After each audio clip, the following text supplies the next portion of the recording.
Well, hello again. This is No Way Out Radio. On this video, I wanted to start talking about God's plan. We have much misinformation out there today. We have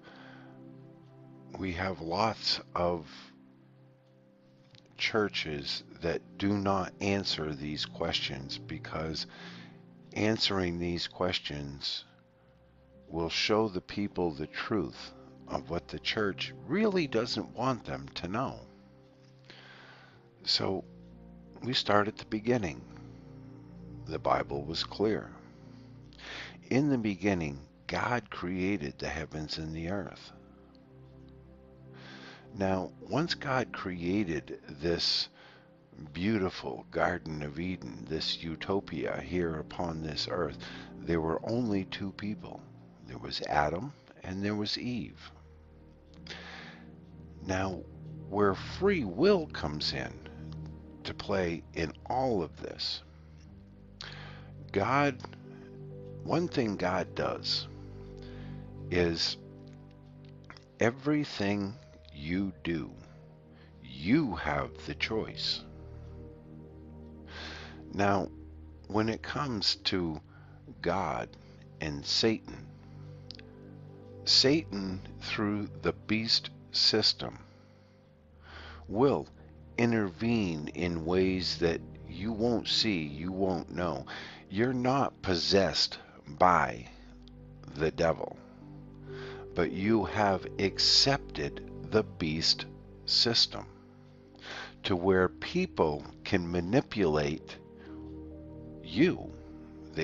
You think, you accept, you see their truth as your truth without any proof. The biggest misconception today is I've seen many street preachers and evangelists being asked the same question. Why should we be cursed for the sin Adam created? Well, if we look at the overall picture of God's plan is here's your rules, here's your regulations, the rest is up to you.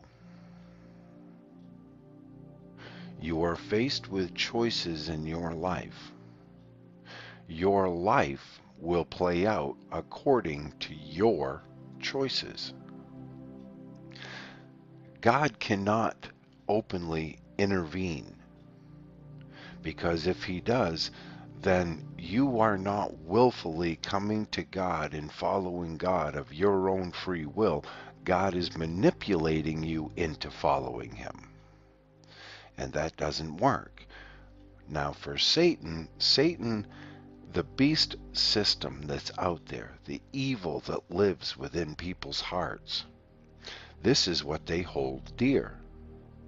If you do not bow down to them, you do not accept what they want you to accept, then the evil that's in their heart, they want you destroyed. They want you silenced. They despise you. They hate you, openly hate you. And this is where the problem arises.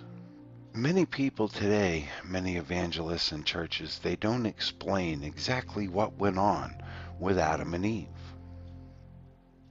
I would never, ever, ever allow somebody to stand there in front of me and believe that the forbidden fruit was an apple.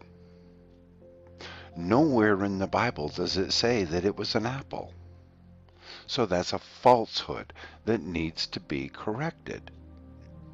The only thing the Bible says is the tree of knowledge and the forbidden fruit that grows on this tree of knowledge. That's all it said. It was man that interjected the apple. So now that man has interjected the apple, everybody believes it was an apple. where nowhere in the Bible does it say that. These are the falsehoods that need to be corrected first. So when we come back to talking about Adam and Eve and what happened within Adam and Eve and why are we held accountable and our flesh is cursed because of their actions. Well, first and foremost, we see that Eve went out on her own, exploring or just taking an afternoon walk. Well, now, without the influence of Adam, Eve was easily deceived by Satan, who had taken the shape of the serpent. Today they call it a snake, but the Bible only says serpent. That's it. The deception was pretty easy. God told Adam and Eve, if you eat the forbidden fruit from the tree of knowledge, you will surely die. God never tells the whole story. It's not for us to know. Because if you know your future, distinctly know your future, you will do everything to change what you do not like about your future. So if it's changing, or you're trying to change it, then you no longer have free will, because now you have the knowledge that you should not have had in the first place. When Eve ate of the forbidden fruit, she saw that I didn't die. So she runs to Adam. Here, look, I ate of it. I didn't die. So Adam eats of it. Now, as soon as they both ate the forbidden fruit from the tree of knowledge, the knowledge that God did not want them to have, the knowledge of good and evil, now they had both. And of course, instantly they were ashamed of their nakedness. Because before, there was no understanding between good and evil, so they were only good. They'd done what God wanted them to do and would instruct them to do. If it's working the field, if it's doing anything that God wanted them to do, without the knowledge of good and evil, it was only good. And if Eve had not been deceived by the serpent and then in turn deceived Adam, the only two living fleshly souls that would be still on earth today, thousands of years later, would be Adam and Eve. That would be the only two. They would not have died. They would not have had children. They would not have known the depth of evil. But because of Adam's choice to eat of the forbidden fruit, now that cursed the flesh. They were the only two living beings on earth, human beings. They were the only two. So now that is corrupted, well, so is the flesh. So every child that started from Adam and Eve is cursed from there on. When you look at choices, you come forth to the time of Noah. The world, as God looked down and he saw the bloodline of the children of Adam and Eve, you take Cain and Abel. You can see the bloodline of Cain. You can see the evil within Cain and the bloodline. He would not be told what to do by God. Cain would do whatever he wanted. He would accept his truth without question. He would deny God's truth with no problem. So when he was faced with the decision of doing right or doing wrong, we know Cain done wrong. He killed his brother. He would not do as God asked. He would not grow the crops. He would not sacrifice his hard work to God. So he killed his brother instead, out of jealousy. So what do we have as we come through history? We see that we are given a choice. Everything we do in life, in our life, we're given a choice. Noah was given a choice. Abraham was given a choice. King David was given a choice. These other choices I'll look at in another video. But when it comes to this, when we understand that our choices define us, this is what God does. God cannot intervene because Satan would win. Satan could look right at God and say, see, they didn't have free will. They didn't follow you of their own free will. You manipulated them into following you and believing in you and sticking to your rules and your regulations. See, so this is why God does not intervene. But Satan, how Satan intervenes into people's lives is the deception. When you have a large group of people that are more prone to evil than they are good, well, the beast system itself, when you have God in your heart, your choices will be godly. When you have evil in your heart, your choices will be evil. We see that today in the people who are manipulating the youth into being triggered over what they deem the children do not have the right to be offended by. If you're a conservative, these children do not have the right to be offended and to be bombarded with your conservatism. Just as the serpent kept working on Eve, you're not going to die. I will guarantee you, you will eat that and you will not die. So to her, she thought, one bite and I'm dead. I'm going to die right here on the spot. But Satan knew better. He knew that they would live, Adam and Eve would live forever without dying. But what happened after they ate the fruit? It may have been hundreds of years later, but they eventually aged and died, just like God said they would. Now that you have the full knowledge of good and evil, you will surely die. And they did in time. As we all do, we have a lifespan now, where Adam and Eve did not have that lifespan, but now they do. Now we do.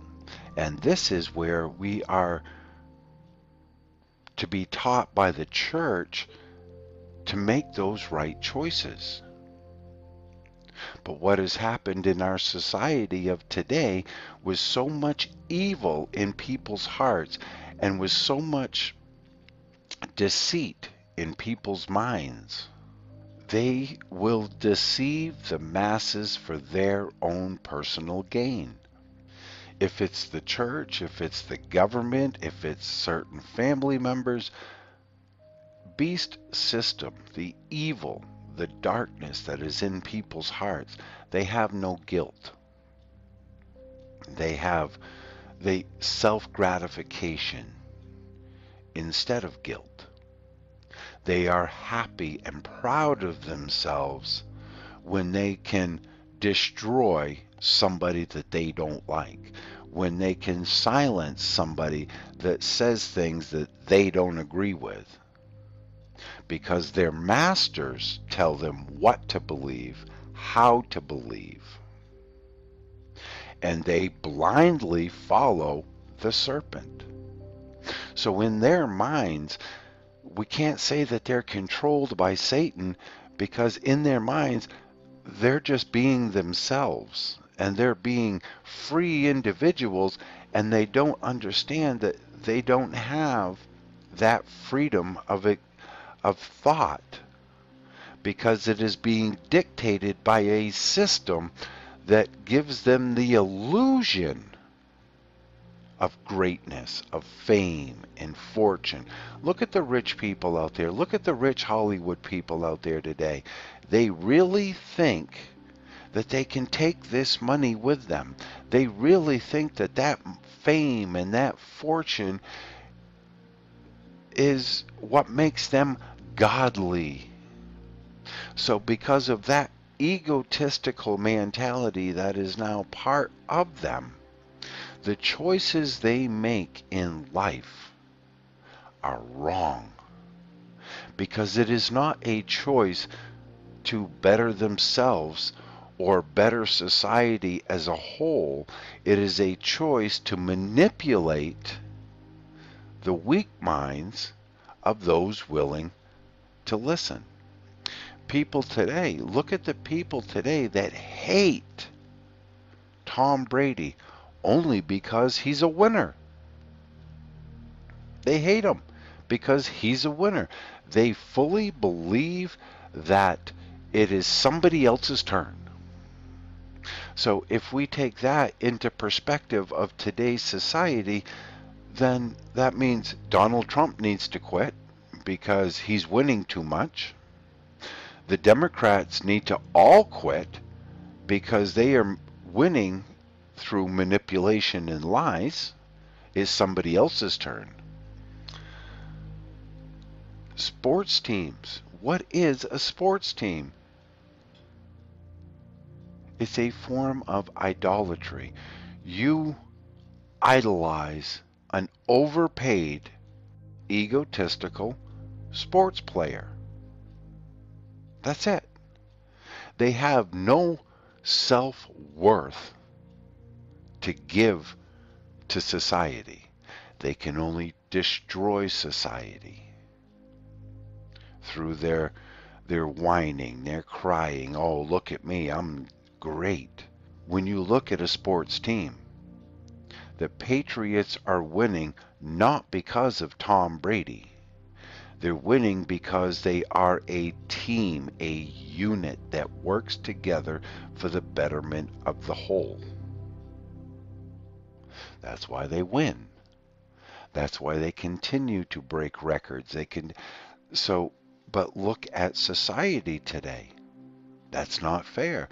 It doesn't matter that these people are being controlled by the Democrat politicians who are selling them right out to Satan. They don't comprehend that. They can't comprehend that because it's beyond their comprehension. They don't understand that Noah had a choice. You either do as God has asked and save yourself, your wife, your sons, their wives, for a total of 8 people, or you can perish with all the rest. So his choice was what? His choice was to follow God's instruction, build the ark, save the animals, save the 8 people, and continue God's plan. As they say, hindsight is 20/20. For all the people of the earth of that day, for 120 years as Noah built the ark, they mocked him, they laughed at him, they tried shaming him. He was the Looney Tune of Looney Tunes. But who came pounding on the ark as soon as it began to rain and the floodwaters were surfacing? The very people who mocked him. Now that they see the truth, now they want to change. So when you see, at this point, you see why God, you don't have all the knowledge. You don't know your future. You don't know everything about your future. So you can't try to change it. You can't try to manipulate anything. It's just the way the universe works. So that's what I have for this quick video. This will be part one of a few parts. As always, ladies and gentlemen, until next time.